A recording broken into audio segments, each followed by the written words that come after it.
everybody. Welcome to House of Commons, the wonderful episode we have in store for you. My name is Ashleeloveit, and my lovely co-host, starting from the left, Valentine, aka VDD. Ola George. Pascal Atuma. So the topic of today is, how is technology affecting parenting? Technology changed a lot the way that parenting is done, but really, how is it really affecting? When I was younger, we used to be encouraged to go outside, to go out with our friends, to go to the library, to go everywhere, just to play. But now kids are always inside, using all these different devices. Only thing they move is their finger.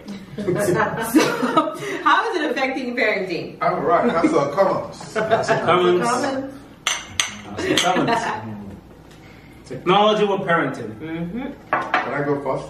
Yes, you may. Let's All right. For me, technology versus parenting and how it's affecting children nowadays, 50-50. 50 positive, 50 negative. Yes. Positive in the sense that it makes them smarter mentally. Negative in the sense that it makes them lazy physically. Physically, the children nowadays are lazy. They're very lazy. They don't want to lift a finger because everything they do with their finger is pom pom pom pom pom pom pom. And they don't play piano. Yeah, they don't play piano. You see, when we are growing up, right? My mom can send you to the store to buy something. They can send you to just to deliver a message to the next door neighbor or next, maybe 1 mile away. You run and go and run back with your ball. But now, no, because technology. Mom, what do you want, Mom? Mom, you can just send them a text message. Yes.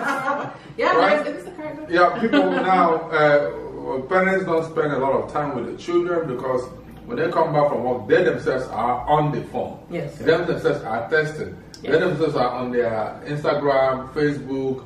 Then you might have 6 people in one house and they only communicate twice a day. Good morning, Mom. Good morning, Dad. That's it. Every communication is via text message. You can be in your room and send a text to your daughter, give me some water. You don't need to yell now, right?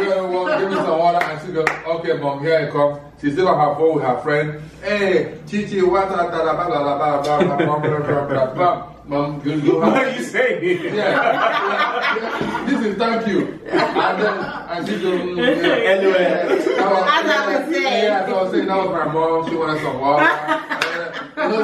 So that for me. Hashtag water. Yeah. Life. Water, yeah. And then she can even do it on Snapchat, giving her mom water, mom taking water, chem. Yeah, the accent, how they respond, So everything. for me, technology has removed that family bonding, the family communication, family time that people spend together, family bonding. You know, it has been destroyed by technology. But mentally, they are smarter because they know more than my 7-year-old nephew knows more than I knew. I know when I was 21.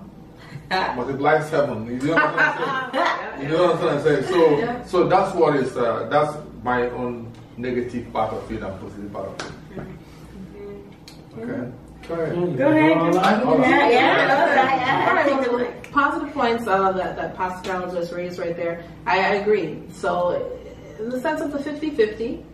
But a little bit further, I'll go a little bit further because right now with technology or anything that happens in life, there's no trials that have happened yet. There's no testing to see that. What are the ramifications in the long term for kids to have all this technology in their hand? Health-wise as well. Cell phones. Yeah. Back in the day, I remember they used to say, oh, there's a radiation. There may be a radiation. You don't hear people talking about that anymore. Is it just me? I don't hear people talking about that. But it doesn't mean that it's not. It doesn't mean that it's true. It doesn't mean that it's not an issue anymore. It's just that nobody talks about it. Because it's almost like if this really is what they said this was going to be to our brain, our hands, our body, the TV's always up. We also have the iPads up. Now we're having this around little children, developing years. They're little babies. They're learning all of these different things, you know? So to me, that's one side to me that's a question mark for me. Like, okay, yes, it's wonderful because you get to learn everything. You don't have to even head to a library. When's the last time anybody here went to a library? I do that, guys. I'm a real nerd.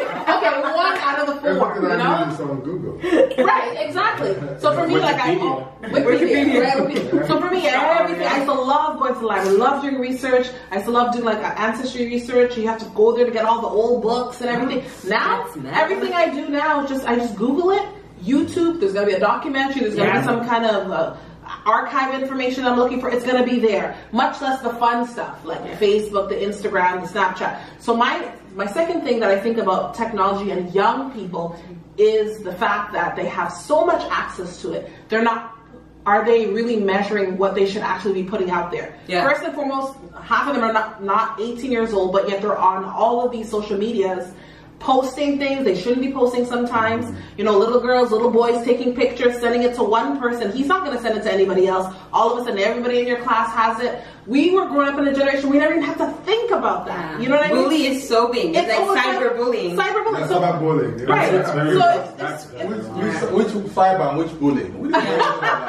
All of this back in the day, the bully used to push you in the schoolyard as you were the bully. You pushed people in the schoolyard, you know, not condoning it.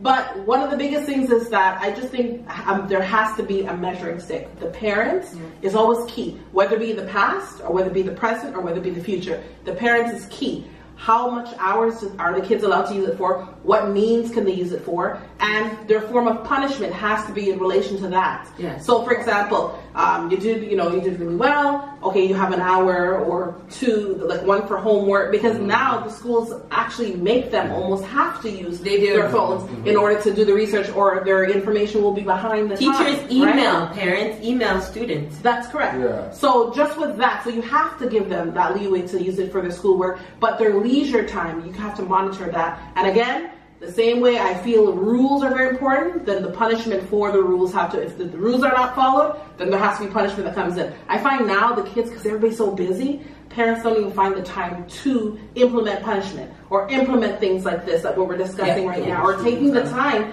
to think about it. They're all scared. Okay, right. So VDD, what we go to VDD? You want to go to VDD? Okay. Let's see. What do you think? For me, I think technology. Honestly, I think technology is a good thing. In terms of parenting, I think it's a good thing. It should be an advantage, not a disadvantage. But the only issue, I think, it's the usability, and the content. How much of technology are you allowing your kids to have, and what are they actually doing with the technology? And that's where parenting comes in. Yes. Because if you think about it, you cannot really eradicate technology at this time and age from your kids. No. You know, they need it for information. Yeah. The times has changed. Yeah. We cannot keep comparing what happened in the 90s or in the 80s or the 70s to what's happening now in the 2000 end. Because now everything we're in the tech age, so your kids needs to be aware. They need to know how to use technology for their safety. Yeah. They need to know, but they're using it for the right thing. So you as a parent, you need to watch what your kids are using, who they're communicating with on their Facebook or Snapchat or Instagram, their friends. Set a limit, regulation, like you saying regulation, between Mondays and Fridays. Because you use it. The kids are there on Tinder. On Tinder. Little kids Tinder. Who's going to be my friend today? I like Pascal. No, I don't like Ruby. Well, that's one of the biggest things. They're getting all this. Their feelings are getting hurt so much. Is it that things have changed so much, or is that the kids nowadays have this more of a sensitive skin? Because let's ask more access. Yeah. No, let's ask the question, because if somebody doesn't like, the kids right now have huge issues happening regarding, I didn't get a lot of likes. So a child, say you post a picture of your child on your social media, your child comes to your social media and looks to see how many people liked it. Yeah. Oh, mommy, it's affecting. That's what we're talking about, the negative effects of technology on parenting. Right there and then, the child might go into a depression because people are not liking. There's not so many likes. Yeah, or so not many enough followers or subscribers. It's like my whole life. So what about you? Go ahead. I would definitely agree with that. One thing I wanted to mention is that one of my coworkers saying that texting, or her 12-year-old was saying, if they call their friend, they're invading the privacy. And I'm like, invading the privacy? To me, if you texting me all day, that's a lack of maturity. It's like, you cannot have a conversation. I prefer if you call me. If we want to get close and get to know me, we need to have a conversation, verbal conversation. Face-to-face is even better. But kids nowadays, face-to-face is like, that's weird. Oh, why? I can't. I'll just all over my space. Yeah, in my bubble. Hold on. Let me ask you a question. You're saying that your friend said that the little child said that calling his or her friend is invading their privacy. Yes. So that means what texting is not invading their privacy. No. Are you serious? Yes. Because they have control over when they actually look at What about text versus when they Snapchat? respond. Is it invading their privacy? No, because everybody wanna look. Everybody's nosy. That's another thing too. We have a bunch of nosy, busybody young people. And people But don't everybody's comment. doing business. They don't talk. They just But look. for me, I think technology has really affected families in many negative ways more than the positive ways. You think so? Yes. Let me tell you why. What is it that the positive thing that technology is doing today that we did not have those days? Your access to people, easy access to people. Now children, 7 years old, 8 years old, 9 years old have friends in India, from Canada, from America they have friends in Italy. That's a good thing though, Mr. Pascal. Okay, it's a good thing. It's a good thing. You don't know those friends. But you don't know those friends. Yeah, the parents cannot control. But they really same age. I just read something on the news earlier today. Some guy was arrested for trying to solicit for sex for a 7-year-old. Yeah. See, these are the major things that affect with But see, technology. this 7-year-old has been communicating with this guy without the parents knowing. Of course. Did the child know that it was the older gentleman, or did the child think it was somebody of his age? So those are the effects of technology. Okay. Then I also had a news about, I think it was 2 or 3 weeks ago, a young girl coming outside to meet someone they've been chatting. Yes. They were chatting on Instagram. So the person said, where do you live? Blah, blah, blah. I'm going to come see you. Now, the young girl comes out. The guy is 26. This baby is 13 or 14 years old. And she's sitting in the car chatting. She went in the car. She went in the car. That's another problem. The parents are inside and They're watching. The guy, they don't know what was going on. They didn't know. So she opens the door, go and she's in the car. So the father now comes out and says, what are you doing? You know, who is that? Come, it's the little girl. I'm talking to my friend. Whose friend? How did you meet him? It's an old boy with his young kid. Yes. So those are the effects of technology. Huge effects. And then that's opening up a whole other can of worms with pedophiles, and opening up a whole other can of worms with people who try to impersonate. There's one thing if somebody is the same age and they didn't realize that they were talking to somebody younger, but there's some people that they do it on purpose to deceive young people, teach the little children to think that they're their little friend. Oh, meet me at the coffee shop, or meet me there. Or at the oh, I take the same bus to go to work or go to school, you know. And then all of a sudden, now, unfortunately, that's how kids get snatched. That's how many other things happen. But there's this guy. What I was saying is that one of the drawbacks, I think, to children having such easy access to their own private computers, their own private cell phones, their own private iPads, is the fact that, for example, in the past, there was one house computer, for example. So what we say the past, It's a laptop. right? We had one, and you had dial-up, and then there was a dial-up. That's in the past. The Hold buffer. on. In the past in Canada. The past Not in in the past in Canada. my village in Nigeria. Okay. So the past in Canada. Two different. And when I say the past, I'm talking about the 2000s. Yeah. Okay. Yeah. The 2000s in Canada. In Canada. In North America. Even in Nigeria, even in Africa, some places. The 2000s, they have desktop. Hold on, let me ask you. They have desktop. Hold on. Go to your village now, village. Yeah. How many computers will you find in your village? I don't know, but they have desktop. Okay. Well, my village is Let's drink something on that one.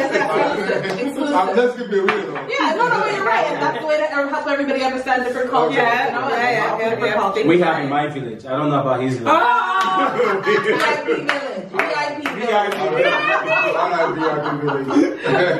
So for me, the fact is, at that time, we had one computer, and at that time, there wasn't as many websites. There wasn't really social media. Facebook started a long time after that. And for example, you have to do your dial-up. But the point of the story is, you could see the history. Everybody has to log in. There was nothing but going on these sites private.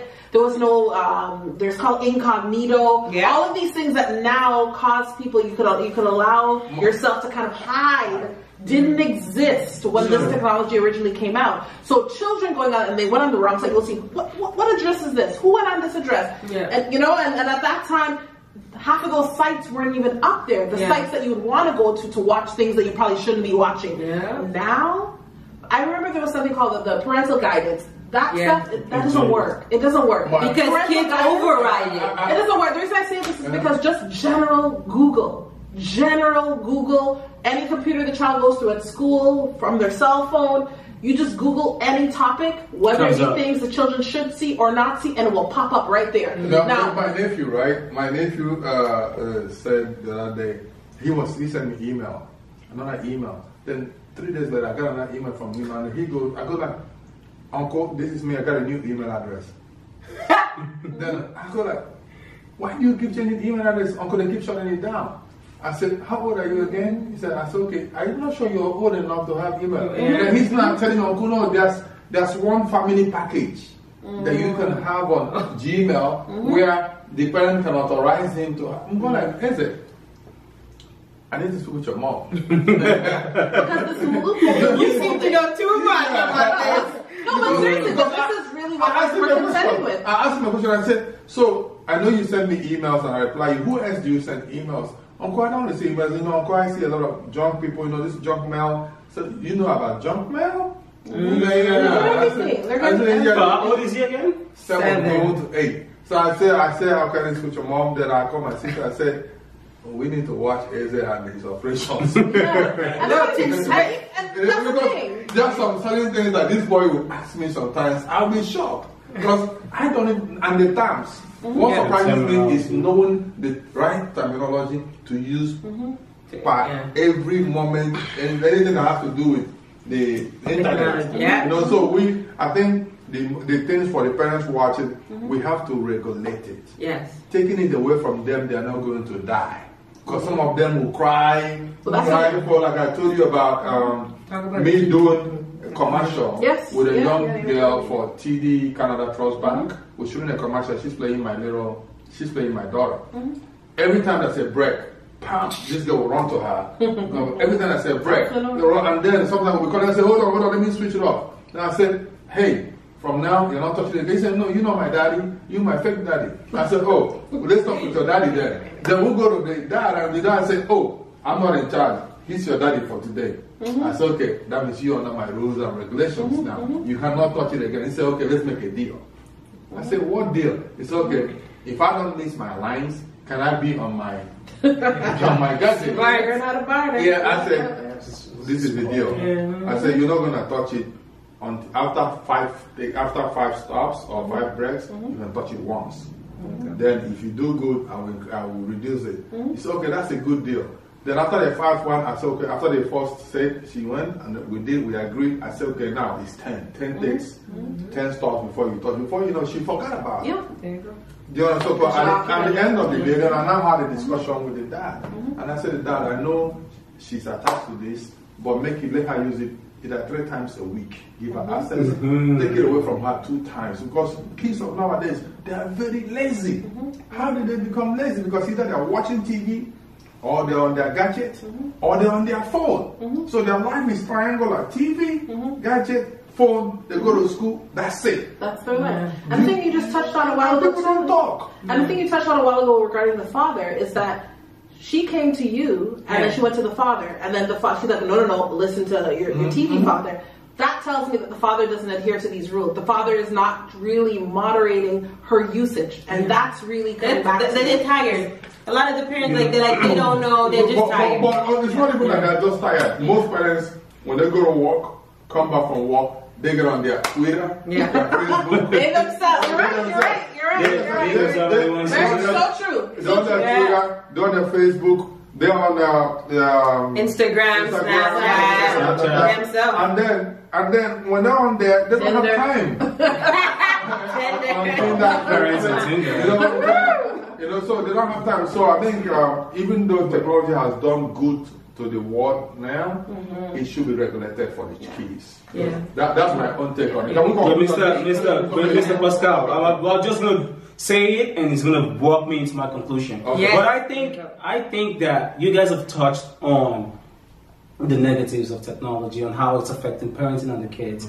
But I see it as the more reason why kids need to be aware of technology and be more knowledgeable and be more educated about technology. That's where parents need to say, come to the kids and tell them, you need to know how to use your Facebook account correctly. If someone you don't know asks you, requests you for friends as a friend, do not accept. As a parent, you need to be able to have access to your kids' Facebook account or monitor. So you can monitor, see who is requesting for them as friends, and they should be able to come to you and say, oh, mom, dad, so and so is asking to be my friend. I don't know this person. You know, they need to be aware. So taking it away from them, it's not good. Regulating and controlling what they see and what they use is a key to technology, because the key to technology and parenting is regulation and controlling what your kids see, the content, who your kids engage in, knowing the friends. So taking your time to know your kids, basically train up your child the way they should grow. So train your child to be technologically savvy, but be aware of what they do with their technology, or with their gadgets, so you can control what, you can find a way. There's always a way around things, right? Technology is good. Parents out there, technology is good. Use it wisely. That's what it is. That's my conclusion. Okay, my own conclusion is that the parents should try to strike a balance. I mean, when they need the technology for school, when they need it for anything social, good. But let it be like 3 days, or let it be, see the effects of technology. Like this person now calling me and disturbing our shoot. Call back. Call us back. So that's the example of technology disturbing the world. Yeah. Disruption. You just saw it. So sometimes people are eating with their families, and the phone will go off like they just did, or a kid, instead of focusing on eating his or her food, is on the phone. Yeah. People come to dinner tables, they have their earplugs, they're conversing with their friends. So I say parents try to strike a balance. Try to strike a balance. If you're going to give them the phone, maybe take a laptop, I say at least give them the laptop for whatever they have 4 days a week. Take it away from them 3 days a week. Those 3 days a week, let it be family time for bonding, time for you hanging out with them in the park, going to the movies, having family meetings, even going to church or doing whatever it is that you guys have to do. But a kid under 15 years old should not have technology 7 days a week. That's my own prescription. Okay. What's your conclusion there? I would say to really communicate. The thing, a lot of the key problem is that the communication is breakdown between the parents. There's a big gap between the parents and their children. Sometimes it's the time, or the parents are just don't know how to communicate with their children anymore. So that's something you have to, and don't be scared. It's your children. You're not their friends. And then so many people get into that, oh, we're friends role, and I want to be the cool parent. It's okay if they don't like you. That's part of growing up. Exactly. It's fine. Because all of us at one point did not like our parents. We were all upset with them. But guess what? We're all back. We're all grown. And we have great relationship. So discipline. Children love discipline. Don't get it twisted. They do. Like, they don't like it in the moment because it's painful. But in the long run, They love it.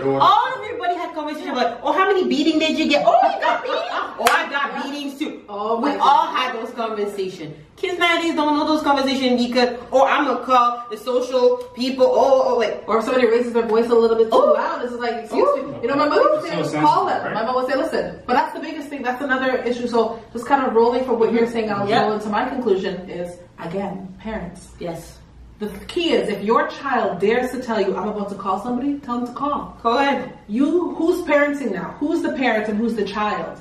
The day you give that responsibility, that role to the child will treat you like you're the child in the situation. And that's what's going on right now. Of people being afraid of what the school's going to say, or the children ain't going to say, and who's going to say. They're going to cry. Let them cry. It's not about, the key is this. It's what am I saying? What do I say? My child, the person that in this world that they're supposed to respect the most, fear the most. I understand about the friendship and stuff like that, but also know that my mom don't play. It's a balance. My father doesn't play, meaning that that's the person. They're not worried about what their friend is going to think about them. They're not worried about what the bully's going to say about them. They're worried about the opinion of their parent. Because it's like, for example, if the child does something, you're like, a great job. I love what you did. Right. Take your child out. Your positive reinforcement. Fathers, date your daughters. Take them out. Show them what it's like. Mothers, take your sons out so they understand what's like, open the door for your mother, things like that. Those little things count. So then by the time some cyber bully or some cyber weirdo comes and says something, it doesn't affect them because they already know that, the people that are core in my life, already I know I'm amazing. I know I'm great, So, and one of the biggest things I wanted to kind of say, and I think we'll touch on all three things like everybody said, is back in the day was street smarts you taught your children. Street smarts. Now you have to teach them cyber smarts. Yes. Very good. This one right there you just said, I think, before we wrap up, is very, very important. Back in the days, we were taught street smart. But now you need to teach them to be cyber smart. I like that. It's very, very important. That means you have to regulate the time. You have to regulate how much they use it.